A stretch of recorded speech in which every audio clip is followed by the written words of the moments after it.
Assalamualaikum. It's me Nimra Shehzad and I am the member of group number 7. My roll number is BP16500169. I am here to present my topic, that is on the chemotherapy induced nausea and vomiting.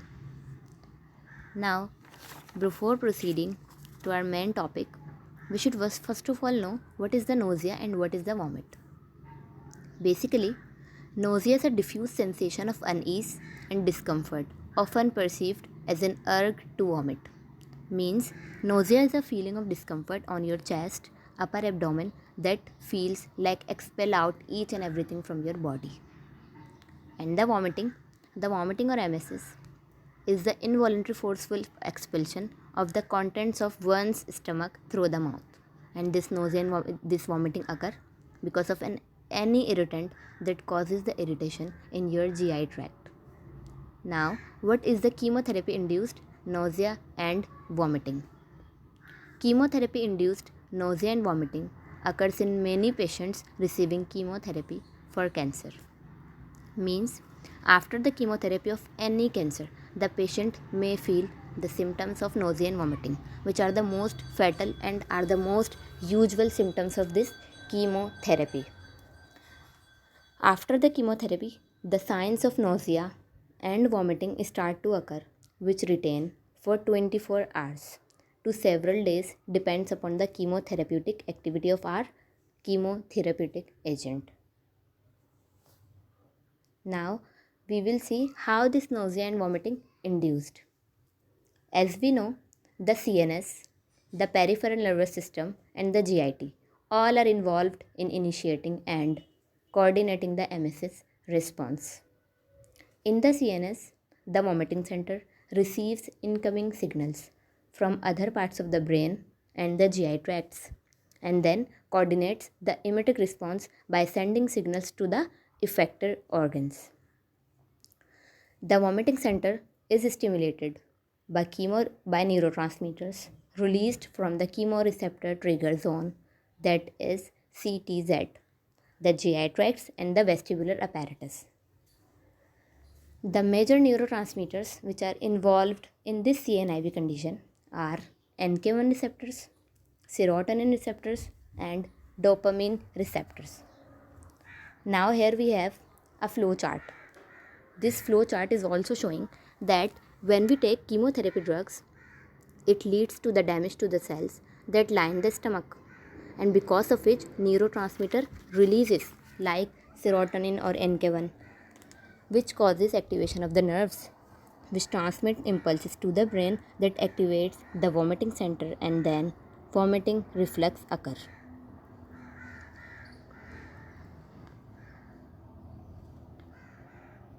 In the same diagram, it is also illustrating that how nausea and vomiting induced. In the same way, as we take the chemotherapy drugs, here is showing that different receptors are activating like NK1, serotonin, which causes the release of the different impulses that causes the brain to activate vomiting center, and here is showing that vomiting reflex occurs because of this chemotherapy. Now, different symptoms patterns of CNIV. Because these symptoms of CNIV occurs in different patterns, it depends on the patient's condition. That each and every patient show different types of symptoms and there are different patterns of these symptoms. As written here, the first is acute phase CNIV symptoms. These occur within a few hours after the administration of chemotherapy, and that often peaks for several hours and can last for the first 24 hours. The other is some antineoplastic agents can also cause nausea and vomiting symptoms for a longer period of time, and these show the longer symptoms than acute phase CNIV. The third is delayed CNIV symptoms, which peaks in about 2 to 3 days and can last 6 to 7 days period.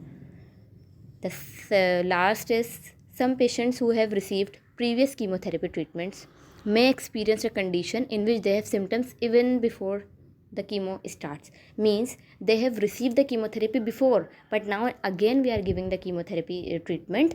But before chemotherapy treatment, they show the symptoms of sign and symptoms. This is called as anticipated induced nausea and vomiting. As we move further, we have immunogenicity of selected antineoplastic agents. Means each and every patient show different immunogenicity patterns, like we have symptoms we have seen, but this is the immunogenicity antineoplastic agents selected. There are three types of immunogenicity of chemotherapy. The first is highly immunogenic chemotherapy.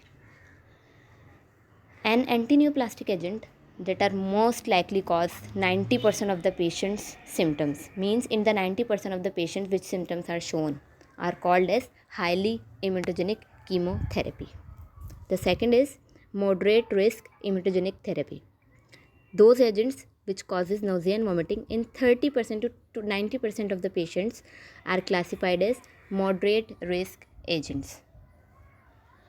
The third is low immunogenic agents chemotherapy.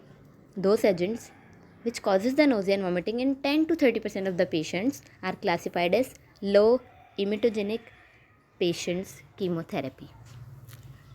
Likewise, we have different patterns of the symptoms and the immunogenicity, and according to these symptoms we can treat our patient easily.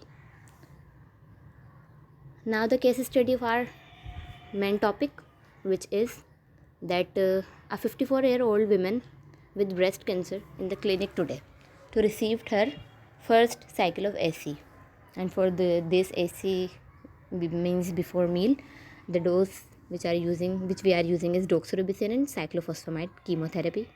She will receive paclitaxel and trastuzumab after the completion of the AC.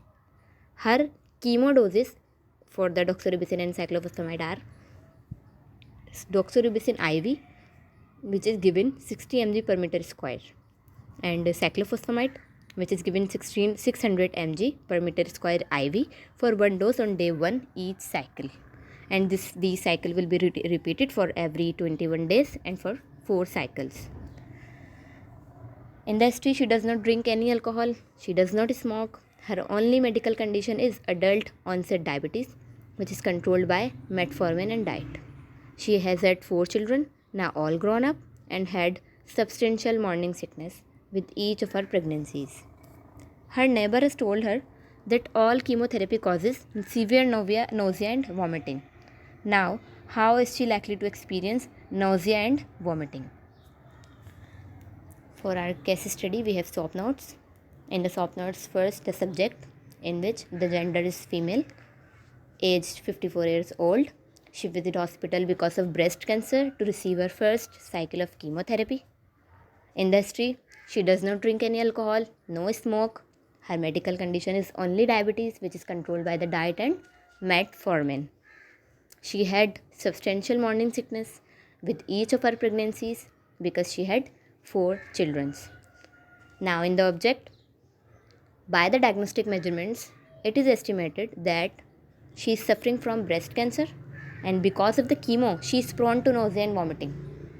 Now the assessment for our SOAP note. In the assessment, as the patient is going through the chemotherapy with antineoplastic agent, which are, as we know, doxorubicin and cyclophosphamide, and these are the regimen which are highly immunogenic, and these are most likely to cause delayed symptoms, as we have discussed before, which are most difficult to prevent. Usually it occurs at least 24 hours post chemotherapy and often peaks between 48 to 72 hours. So the medication should be prescribed, which can cause relief from the severe nausea and vomiting after the chemotherapy. As in the assessment, we have seen the delayed and immunogenicity of the patient. So according to this, we have discussed before, and now by these terms we can easily treat our patient and suggest the therapy. Now the plan for our patient, based on guidelines, recommendations, and according to the case of the lady, as she is highly immunogenic. So for this, the drugs which are usually recommended are in the combination of 3 drug regimen mostly, in which the first is aprepitant, that is NK1 antagonist. And for this, the dose which is given is 125 mg per oral on day 1 and then 80 mg on day 2 and 3. The second is dexamethasone, which is corticosteroid, in which the dose is given 12 mg dose if it is given with aprepitant. Otherwise, the dose will be different. And the third drug which we have is ondansetron, which is serotonin antagonist, in which the dose, if IV given, then at 12 mg we will give, or 0.15 mg per kilogram. And if per oral is given, then 16 to 24 mg per oral will be given. These are the drugs which we can give to our patient to treat nausea and vomiting. And after giving the drugs, we will see if there is any complication or problem with these medications. Now the most important thing, that because of the nausea and vomiting, the patient can undergo weakness and there can be electrolyte deficiency, as we have seen nausea and vomiting which causes the deficiency of electrolytes in our body. So we should suggest the patient to maintain healthy diet and should use more liquids in meals or during the meals because of the deficiency of electrolytes, and should avoid heavy foods, alcoholic beverages, smoke. These should be avoided. And the most important thing is that she should continue the medication as prescribed to this lady. And in case of any serious situation or any side effect of given medication which we have prescribed to this lady, she should directly contact to the doctor for any complications. Thank you.